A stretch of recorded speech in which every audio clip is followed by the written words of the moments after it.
press the bell icon on the YouTube app and never miss another update.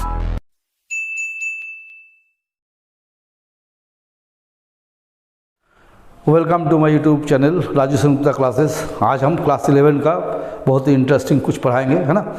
क्या interesting पढ़ाएंगे? ऐसे तो 11 में हम सबसे बुक तक पढ़ा दिए थे, लेकिन जो एग्ज़ाम का इस बार माने स्थिति है, जैसे एग्ज़ाम होने वाला है सारा MCQ बेस्ड होने वाला है, तो इसमें क्या है कि हमको कुछ MCQ पढ़ाना पड़ेगा। तो आज हम कुछ अकाउंटिंग टर्म्स को समझाएंगे। देखिए, ऐसे तो हम लोग रोज़ पढ़ते हैं तो लिखते हैं बहुत सारा चीज़, एसेट, लायबिलिटी, इक्विटी सब लिखते हैं, लेकिन उसका मीनिंग क्या है एक्चुअली। बेसिक अकाउंटिंग टर्म्स कुछ आज हम पढ़ाएंगे और उसको हम लिखे भी हुए हैं, उसको हम समझाएंगे। उसके बाद इसके बेस करके हम लोग कुछ MCQ क्वेश्चन पढ़ेंगे। आप लोग इसको ध्यान दीजिएगा, ये बेसिक चीज़ है और बेसिक चीज़ पर ध्यान देना बहुत ज़रूरी होता है, क्योंकि बेस ख़राब हो गया तो सब कुछ ख़राब हो जाएगा। तो हम लोग क्या करेंगे, कुछ बेसिक्स आइटम्स को समझेंगे, बढ़िया से उसको सोचेंगे, समझेंगे, पढ़ेंगे, उसके बाद उसको MCQ बनाएंगे तो मज़ा आएगा। वैसे डायरेक्ट चाहते तो हम डायरेक्ट MCQ भी बता सकते थे, लेकिन फिर इसमें मज़ा नहीं आएगा, क्योंकि आप तो कुछ जानिएगा ही नहीं क्या लिखे नहीं लिखे। ठीक है, तो चलिए हम लोग स्टार्ट करते हैं। पहला टर्म्स है ना, इसको हम लोग बोलेंगे बेसिक अकाउंटिंग टर्म्स, है ना। तो देखिए, सबसे पहले हम लिखे बिजनेस ट्रांजेक्शन। इसके बारे में हम क्या लिखे, जरा ध्यान से देखिए। हम लिखे a business transaction is an economic activity which change the financial position of the business.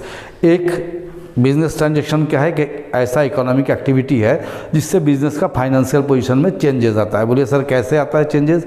तो मानिए आप गुड्स को सेल किए कैश में, ठीक है, तो एक ट्रांजेक्शन हो गया। इस ट्रांजेक्शन का क्या इफेक्ट हुआ? आप कैश में सेल किए तो आपको कैश आया, दैट मीन कैश में चेंजेस आया। ठीक है, आप गुड्स सेल कर दिए तो स्टॉक चार्ज घट गया तो स्टॉक में चेंजेस आया। ठीक है, और गुड्स को सेल करने में अगर आप प्रॉफिट कमा लिए तो प्रॉफिट आया, तो प्रॉफिट आने से क्या हो? कैपिटल में चेंजेस आया। तो बिजनेस ट्रांजेक्शन क्या है कि business transaction is an economic activity which change the financial position of the business. जो व्यापार के फाइनेंशियल पोजीशन को बदल दे उसको हम लोग बोलते हैं बिजनेस ट्रांजेक्शन। क्लियर? चलिए दूसरा देखिए, event. An event is the result of a transaction.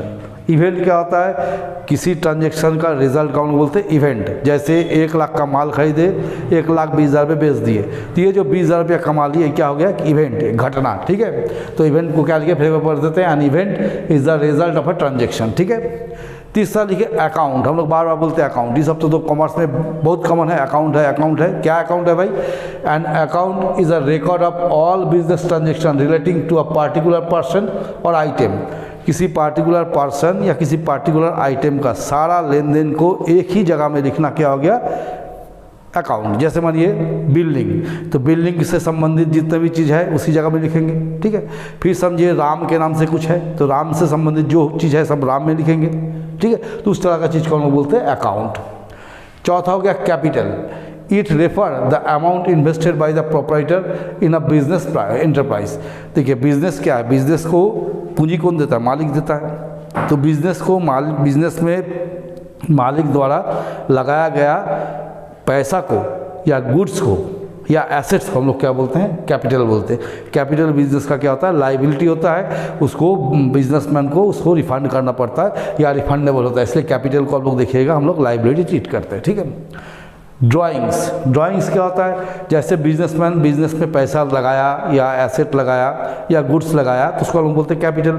Similarly अगर बिजनेसमैन अपना पर्सनल यूज़ के लिए बिजनेस से कुछ भी निकालेगा, चाहे वो गुड्स हो चाहे वो कैश हो, तो उसको हम लोग क्या बोलेंगे? ड्राइंग्स। तो ड्राइंग सबका यूज कब होगा? जब पर्सनल यूज़ के लिए कुछ निकाला जाएगा तो उसको बोलेंगे हम लोग ड्राइंग्स। नेक्स्ट चलिए हम लोग लिखे यहाँ पर लायबिलिटी। देखिए, लायबिलिटी क्या लिखे पर हम समझा देते हैं। It refers to the amount which the firm owes outsiders. ठीक है, देखिए जो दूसरे को देना है या चुकाना है उसको हम लोग क्या बोलते हैं? लायबिलिटी। सपोज कीजिए किसी आदमी से हम लोग 10,000 का माल उधार खरीद के लाए हैं, तो वो पैसा हमको चुकाना है ना, तो हर वो चीज़ जो दूसरे को चुकाना है या जो रिफंडेबल है उसको हम लोग क्या बोलते हैं? लायबिलिटी। बिजनेस में लायबिलिटी 2 तरह का होता है। देखिए लिखा है इंटरनल, एक लिखा है एक्सटर्नल लायबिलिटी। इंटरनल लायबिलिटी क्या होता है? जैसे बिजनेस में मालिक का पूंजी, एक्यूमुलेटेड प्रॉफिट, रिजर्व, इसको हम बोलते हैं इंटरनल लायबिलिटी। और एक्सटर्नल लायबिलिटी का होता है बाहरी दायित्व। बाहरी दायित्व क्या कि बाहर का पार्टी जो हमसे पैसा पाएगा, दैट इज क्रेडिटर्स हो गया, बैंक लोन हो गया, बैंक ओवरड्राफ्ट हो गया, बिल्स पेबल हो गया, ये सब बाहरी दायित्व है। एक्सटर्नल लायबिलिटी बाहर के आदमी को देना है। लाइबिलिटी को हम लोग क्या करते हैं, दो क्लास में बांटते हैं, एक नॉन करेंट लाइबिलिटी, एक करेंट लाइबिलिटी। देखिए नॉन करेंट लाइबिलिटी क्या होता है, ये लॉन्ग टर्म लाइबिलिटी जो दीर्घकालीन लोन है, ठीक है, जैसे बैंक से लोन लिया 10 साल के लिए, ठीक है, तो इस तरह का लोन जो लंबे समय तक, जो 1 साल के ऊपर चला जाएगा, उसका हम लोग बोलेंगे नॉन करेंट लाइबिलिटी। और करेंट लाइबिलिटी क्या है, वो लाइबिलिटी जिसका भुगतान हमको 1 साल के अंदर कर देना है, दैट इज करेंट लाइबिलिटी। जैसे क्रेडिटर्स हो गया, आउटस्टैंडिंग एक्सपेंसेस हो गया, उसको हम लोग बोलते हैं करेंट लाइबिलिटी। अब चले जाता हम लोग एसेट्स। एसेट्स क्या है, देखिए हर वो चीज़ जिससे बिजनेस को आय प्राप्त हो सकता है या जो बिजनेस को भविष्य में लाभ दे सकता है, उसको बोलते हैं एसेट्स। हम वही लिखे हैं, और anything which are sources of income और रेवेन्यू ऑफ द बिजनेस और which can give benefit in future called as asset. हर वो चीज़ जो व्यापार को आय दे सकता है या जिसे जो व्यापार को भविष्य में लाभ दे सकता है, उसको हम लोग क्या बोलते हैं, asset. Assets are classified as follows. देखिए एसेट को हम लोग 2 भाग में बांटे हैं, 3 इतने सारे भाग में। एक लिखे नॉन करेंट एसेट, ठीक है, एक लिखे नॉन करेंट एसेट, इसके अंदर 2 आता है, टेंजिबल इंटेंजिबल। दूसरा लिखे current asset, fictitious assets, wasting asset. देखिए नॉन करेंट एसेट मतलब वो एसेट जो आपको 1 साल से अधिक समय तक बिजनेस का बना आता है या दीर्घकालीन बना आता है, उसको बोलते हैं नॉन करेंट एसेट। इसमें टेंजिबल इंटेंजिबल। टेंजिबल क्या होता है, जिसको आप देख टच कर सकते हो, वो टेंजिबल है, जैसे बिल्डिंग हो गया, फर्नीचर हो गया, मशीनरी हो गया, ये टेंजिबल एसेट्स में आता है। इंटेंजिबल क्या होता है, जिसको आप देख नहीं सकते, छू नहीं सकते, लेकिन एसेट होता है, जैसे गुडविल हो गया, ठीक है, पेटेंट्स हो गया, उसको बोलते हैं हम लोग इंटेंजिबल एसेट्स, जिसको हम लोग देख नहीं सकते, छू नहीं सकते, लेकिन उसका वैल्यू होता है, उसको बोलते हैं इंटेंजिबल एसेट। करेंट एसेट क्या होता है, वो एसेट जो व्यापार के पास 1 साल के अंदर कैश में कन्वर्ट हो जाए, ठीक है, या 1 साल तक रहे, उसको बोलते हैं हम लोग करेंट एसेट। जैसे कैश हो गया, स्टॉक हो गया, डेटर्स हो गया, ठीक है, जो तुरंत कैश में कन्वर्ट हो सकता है, उसको बोलते हैं करेंट एसेट। फिक्टिशियस एसेट क्या हो गया, काल्पनिक संपत्ति, तो बिजनेस का संपत्ति है ही, संपत्ति दिखाते लेकिन वास्तव में संपत्ति नहीं है। जैसे देखिए debit balance of profit and loss account, miscellaneous expenditure का हेड में आता था, अभी तो हट गया है, प्रीलिमिनरी एक्सपेंसेस। इस तरह को हम लोग क्या करते हैं, इस चीज़ को हम लोग बैलेंस शीट के एसेट साइड में दिखाते हैं, जो कि वास्तव में एसेट नहीं होता है, इसको बोलते हैं काल्पनिक संपत्ति, फिक्टिशियस एसेट्स। वर्स्टिंग एसेट, ये एसेट के वो एसेट होता है जिसका डे बाई डे वैल्यू गिरते चला जाता है। जैसे कोई कोल माइंस आप लीज पे लिए हुए हैं, ठीक है, ऑयल माइंस लिए हुए, तो जैसे जैसे कोल निकलते जाएगा, ऑयल निकलते जाएगा, ये खाली होते जाएगा, इसका वैल्यू क्या होता है, धीरे धीरे कम होते जाता है। ठीक है, चलिए फिर हम कुछ आगे लिखते हैं। देखिए यहाँ पे कुछ आइटम हम लिखे हैं, फिर कुछ आइटम्स लिखे हुए हैं, जैसे रेवेन्यू। हम लोग बार बार सुनते हैं रेवेन्यू, तो रेवेन्यू क्या होता है, revenue is the flow of assets which increase the owner fund. Revenue क्या है, एसेट्स के जरिए प्राप्त होने वाला वो आय जो आपके ओनर्स का फंड में वृद्धि कर दे, मालिक का कैपिटल में वृद्धि कर दे। Like profit on sale of goods, interest receive, अगर माल बेच के प्रॉफिट होता है या इंटरेस्ट प्राप्त होता है तो इससे क्या होता है, मालिक का कैपिटल में इंक्रीज होता है, कैपिटल बढ़ता है, ओनर्स फंड में वृद्धि होता है। तो revenue is the flow of assets which increase the owner's fund. ठीक है, दूसरा लिखे एक्सपेंडिचर, इसको ज़्यादा ध्यान से सुनना है। एक्सपेंडिचर क्या है, it mean any types of payment for the receipt of benefit is termed as expenditure. किसी भी तरह का बेनिफिट पाने के उद्देश्य से किया गया पेमेंट को हम लोग एक्सपेंडिचर बोलते हैं। जैसे कोई एसेट हम लोग खरीदते हैं, ठीक है, तो उस एसेट्स का बेनिफिट हमको क्या होगा, भविष्य में मिलने वाला है, तो वो बेनिफिट पाने के लिए अभी हम क्या किए, पेमेंट किए। तो किसी भी तरह का पेमेंट जिसका बेनिफिट पाने के लिए हम खर्च करते हैं, ठीक है, उसको हम लोग क्या बोलते हैं, एक्सपेंडिचर। एक्सपेंडिचर को 3 भागों में बांटते हैं, capital expenditure, revenue expenditure, deferred revenue expenditure. Capital expenditure क्या होता है कि जैसे कोई फिक्स एसेट वगैरह खरीदे हैं या उसका वैल्यू में वृद्धि करने के लिए आप जो कोई खर्च करते हैं तो उसको बोलते हैं कैपिटल एक्सपेंडिचर। रेवेन्यू एक्सपेंडिचर क्या होता है, वो एक्सपेंडिचर जिसका बेनिफिट उसी साल ले लिया जाता है, उसको बोलते हैं revenue expenditure, such as cost of goods sold वगैरह। इस सब का जब हम लोग आगे पढ़ाएंगे तब डिटेल में डिस्कस करेंगे, अभी हल्का फुल्का बता दें। Deferred revenue expenditure, deferred revenue expenditure क्या होता है, वो एक्सपेंडिचर जो एट ए टाइम कर दिया, उसका बेनिफिट क्या होगा, ईयर बाय ईयर हमको मिलते चला गया, उसको बोलेगा डिफर्ड रेवेन्यू एक्सपेंडिचर। तो आप लोग अभी ध्यान देना सिर्फ एक्सपेंडिचर पे, ठीक है।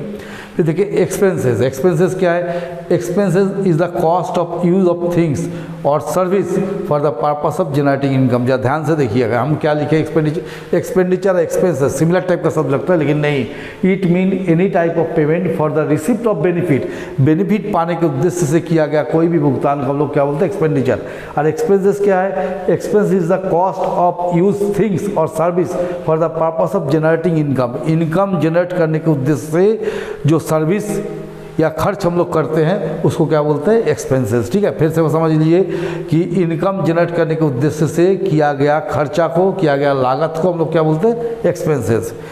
इनकम क्या, देखिए income surplus of revenue over expenses called as income. आपका साल भर में जितना आपको जो रेवेन्यू आया है उस रेवेन्यू से जो खर्च हुआ उसको माइनस कर देने पे क्या होगा, इनकम। जैसे मानिए आप कोई माल खरीद कर लाए 3 लाख का, उसको लाके 4 लाख में बेच दिए, तो आपको कितना हुआ, 1 लाख। वो 1 लाख हो गया इनकम। ये इनकम है, नॉट प्रॉफिट। ठीक है, इसका तो हम लिखे प्रॉफिट। प्रॉफिट क्या होता है, पूरे साल भर में आपको जितना रेवेन्यू आया और जितना आपका खर्चा हुआ। तो यदि रेवेन्यू ज़्यादा आया है और खर्च कम हुआ है, मानिए साल भर का रेवेन्यू 50 लाख आया है और साल भर का खर्च आपको 40 लाख हो गया, तो आपके पास कितना बच गया, 10 लाख। ये हो गया प्रॉफिट। इनकम क्या होता है, एक शॉर्ट टर्म है, जैसे अभी कुछ माल बेचे तो उस पर कुछ प्रॉफिट हो गया, एक स्पेसिफिक पीरियड में उसको हम लोग इनकम बोलते हैं। लेकिन जब एट पूरा बिजनेस का होल देखेंगे, पूरा बिजनेस का साल भर का देखेंगे तो उसको क्या बोलेंगे, प्रॉफिट। प्रॉफिट क्या हो जाएगा, जब साल भर का रेवेन्यू मेरा साल भर का एक्सपेंसेस से ज़्यादा आएगा तो उसको हम लोग क्या बोलेंगे, प्रॉफिट। गेन, देखिए प्रॉफिट और गेन दोनों सिमिलर शब्द है लेकिन मीनिंग अलग है। It is monetary benefit, profit और एडवांटेजेस रिजल्टिंग फ्रॉम इवेंट और ट्रांजेक्शन व्हिच आर इंसिडेंटल। अचानक किसी तरह का सेल या बिक्री से अगर कुछ लाभ हो जाए तो उसको हम लोग बोलते हैं गेन। जैसे मानिए फार्म के पास कोई पुराना एसेट था, फार्म उसको वैल्यू आज मानिए 1 लाख बचा हुआ है, फार्म उसको 1,05,000 में 1,07,000 बेच दिया, तो इसको हम लोग गेन बोलेंगे। ये बार बार नहीं होगा, इंसिडेंटल है, अचानक होगा। तो अचानक से जो आता है उसको बोलते हैं gain. It is a monetary benefit, profit और एडवांटेज रिजल्टिंग फ्रॉम इवेंट और transaction which are incidental to business such as sale of fixed assets. ठीक है, इसका होता है लॉस। लॉस क्या होता है, excess of expenses over revenue called as loss. जब आपका एक्सपेंसेस रेवेन्यू से ज़्यादा आ जा रहा है, मानिए आपका एक्सपेंसेस आया 3 लाख, आपका रेवेन्यू आया 1.5 लाख, तो आपको कितना लॉस हो गया, 1.5 लाख का। तो जब खर्च ज़्यादा है और रेवेन्यू कम है तो उस डिफरेंस को हम क्या बोलते हैं, लॉस। फिर होता है परचेज। परचेज क्या है, the term of purchase use only in the purchase of goods in which the business are deal। जिस चीज़ का व्यापार बिजनेस कर रहा है उस चीज़ को जब आप खरीदेगा तब किस शब्द का यूज करना है, परचेज का। जैसे मानिए व्यापार का कपड़ा का व्यापार है तो जितने बार वो कपड़ा खरीदेगा उस जगह हम लोग परचेज यूज़ करेंगे। ठीक है, लेकिन कपड़े की जगह अगर कंप्यूटर खरीद ले या एक रेफ्रिजरेटर खरीद ले तो उसको हम लोग परचेज नहीं बोलेंगे, उस एसेट का नाम लिख देंगे। तो परचेज हम लोग उसी को बोलते हैं जिसको हम लोग बेचने के उद्देश्य से खरीदते हैं। ठीक है, सेल। सेल भी सेम चीज़ है। सेल किसको बोलेंगे, जिस गुड्स को हम बेचने के लिए लाए थे जब उसको हम बेचेंगे तो उसको क्या यूज़ करेंगे, सेल। लेकिन उसके जगह अगर पुराना एसेट बेच देंगे तो उसको सेल नहीं बोलेंगे। ठीक है, गुड्स। गुड्स वही हो गया जिसको हम बेचने के उद्देश्य से खरीद के लाए, इसको हम लोग क्या बोलते हैं, गुड्स। तो ये सारा आइटम सब लोग हम समझा दिए। अब 1-2 आइटम है समझा के हम MCQ में जाते हैं। ठीक है, स्टॉक। नेक्स्ट हो गया stock. Stock include the value of those goods which are purchase for reselling and which are lying unsold at the end of accounting year. देखिए स्टॉक क्या होता है कि कुछ गुड्स, जो गुड्स हम लोग बेचने के उद्देश्य से खरीद के लाए हैं, ठीक है, तो उसमें मानिए जितना बेच दिए। उसके बाद क्या हुआ कि कुछ माल अविकृत रह गया, अनसोल्ड रह गया, उसी को हम लोग बोलते हैं स्टॉक। माने बिना बिके हुए माल को हम लोग स्टॉक बोलते हैं। तो स्टॉक 2 तरह का होता है, opening stock, closing stock. Opening stock क्या होता है, साल के शुरू में जिस दिन हम अकाउंटिंग स्टार्ट करें उस समय जो बचा हुआ माल है उसको बोलते हैं ओपनिंग स्टॉक। और क्लोजिंग स्टॉक क्या हो गया, साल के एंड में जब हम बिजनेस कंप्लीट कर लिए, 1 साल हो गया, उसके बाद भी अगर कुछ माल बचा हुआ है तो उसको बोलते हैं क्लोजिंग स्टॉक। एक होता है इन्वेंट्री। देखिए इन्वेंट्री और स्टॉक दोनों सिमिलर शब्द है लेकिन इन्वेंट्री का एरिया थोड़ा बड़ा होता है। ठीक है, inventory also include stock. Inventory का था स्टॉक को भी इंक्लूड करता है। देखिए इसमें हम क्या लिखे, परचेज एंड सेलिंग लिखे। इसमें क्या था, मैन्युफैक्चरिंग से लेके सब चीज़ इसमें आ जाएगा। जैसे रॉ मटेरियल आप खरीद के लाएँ, बनाएँ, ठीक है, उसको मैंने प्रोडक्शन में कन्वर्ट कर रहे हैं तो उसमें से जो इन्वेंट्री ऑफ रॉ मटेरियल, कच्चा माल जो बचा हुआ है वो भी आ जाएगा। Inventory of semi finish goods, factory में जब माल बना तो कुछ माल आधा बना कुछ पूरा बना, तो आधा बना हुआ माल का स्टॉक को बोलेंगे inventory of semi finish goods.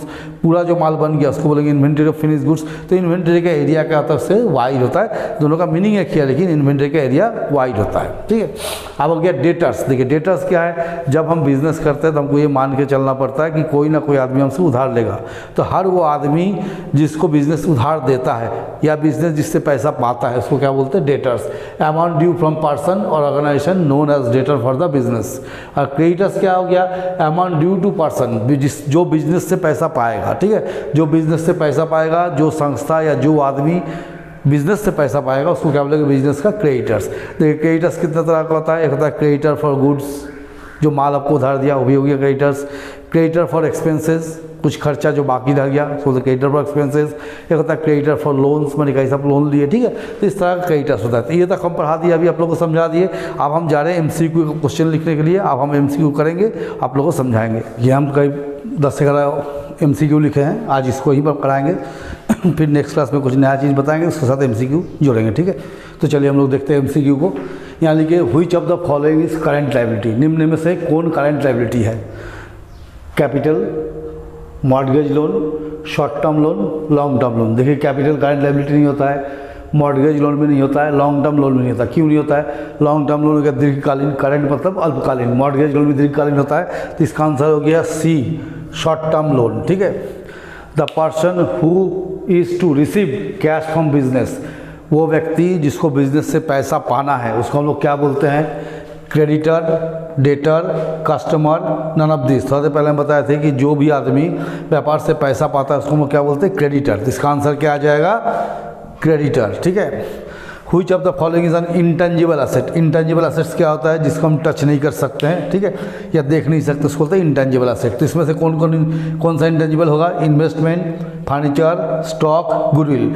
तो इन्वेस्टमेंट को आप देख भी सकते हैं ना, फर्नीचर को भी देख सकते हैं, स्टॉक को भी देख सकते हैं, लेकिन इंटेंजिबल क्या हो गया, गुडविल, जिसको हम ना देख सकते हैं ना टच कर सकते हैं। फिर देखिए यहाँ लिखिए which of the following is not fixed assets, निम्न में से कौन सा फिक्स्ड एसेट नहीं है। Furniture, machinery, prepaid expenses, land. देखिए फर्नीचर भी फिक्स्ड एसेट होता है, मशीनरी भी फिक्स्ड एसेट होता है, लैंड भी फिक्स्ड एसेट होता है, लेकिन प्रीपेड एक्सपेंसेस क्या होता है, करंट एसेट होता है। तो आंसर हो गया C, प्रीपेड एक्सपेंसेस। फिर देखिए गुड्स मीन, गुड्स मतलब क्या होता है, commodity to be used an asset, वस्तु जो एसेट के तौर पे व्यवहार कर रहे हैं। Commodity to be bought and sold, commodity जो ला के बेचते हैं वो, ठीक है। कमोडिटी टू बी कंज्यूम, जो कमोडिटी अपनी यूज करके उसको, या commodity bought but not sold, commodity लाते हैं लेकिन नहीं बेचते हैं। तो गुड्स हम लोग उसी को बोलते हैं जिसको हम बेचने के उद्देश्य से खरीदते हैं। तो commodity to be bought and sold is the correct answer, तो मेरे लिए B होगा, ठीक है। ट्रांजैक्शन मीन्स, ट्रांजैक्शन में क्या आता है, exchange of goods and service, exchange of goods and service in term of money, exchange of goods and money. इस तीनों में क्या है, तो देखिए exchange of goods and service तो होता ही है, लेकिन साथ में क्या आना चाहिए, मनी आना चाहिए। तो exchange of goods and service in term of money called as transaction, ठीक है। Which of the following is current asset, निम्न में से कौन करंट एसेट है। Investment, plant, goodwill, prepaid expenses. तो प्लांट तो आपको हो गया फिक्स्ड एसेट, ठीक है। गुडविल हो गया आपको इंटेंजिबल एसेट, इन्वेस्टमेंट भी अलग हो गया, ठीक है। तो करंट एसेट कौन सा हो गया, D, प्रीपेड एक्सपेंसेस। इसके बाद देखिए which of the following is not a current asset, निम्न में से कौन करंट एसेट नहीं है, ठीक है। Preliminary expenses, bill receivable, cash at bank, prepaid rent. 4 लिखे। तो प्रीलिमिनरी एक्सपेंसेस क्या है, आपका करंट एसेट नहीं है, बिल रिसीवेबल करंट एसेट है, cash at bank current asset है, प्रीपेड रेंट करंट एसेट है, ठीक है। Which of the following is current liability, निम्न में से कौन करंट लायबिलिटी है। 8% debenture, 10% preference share capital, equity share capital, या बैंक ओवरड्राफ्ट। तो ये तो सब हो गया, 8% डिवेंचर, लॉन्ग टर्म लोन हो गया, ये तो कैपिटल हो गया, preference share capital, equity share capital. तो बैंक ओवरड्राफ्ट मेरा हो गया करंट लायबिलिटी, ठीक है। Which of the following is fictitious assets, इसमें से काल्पनिक संपत्ति कौन सा है। पेटेंट राइट, गुडविल, फर्नीचर और प्रीलिमिनरी एक्सपेंसेस। तो right answer is preliminary expenses. And last one is the excess of income over expenditure during a period called as, साल में इनकम एक्सपेंसेस से ज़्यादा जो इनकम होता है उसको हम लोग क्या बोलते हैं, प्रॉफिट, लॉस, कैपिटल और एक्सपेंसेस। तो आंसर हो गया प्रॉफिट। तो आप लोग को सारा चीज़ हम बता दिए, MCQ समझा दिए। आप ही लोग सो ठीक से पढ़िए, अपना कॉपी में भी इसको नोट कीजिए और आगे भी आते चला जाएगा। अभी जब MCQ का समय है तो MCQ ही ज़्यादा चलेगा। चैप्टर्स भी पढ़ाएंगे, ऐसा नहीं कि चैप्टर नहीं पढ़ाएंगे, चैप्टर को पढ़ाएंगे साथ में MCQ भी करते चले जाएंगे। तो आप लोग कृपया ध्यान से पढ़िए और मेरे चैनल को सब्सक्राइब कीजिए, लाइक कीजिए और शेयर कीजिए, ठीक।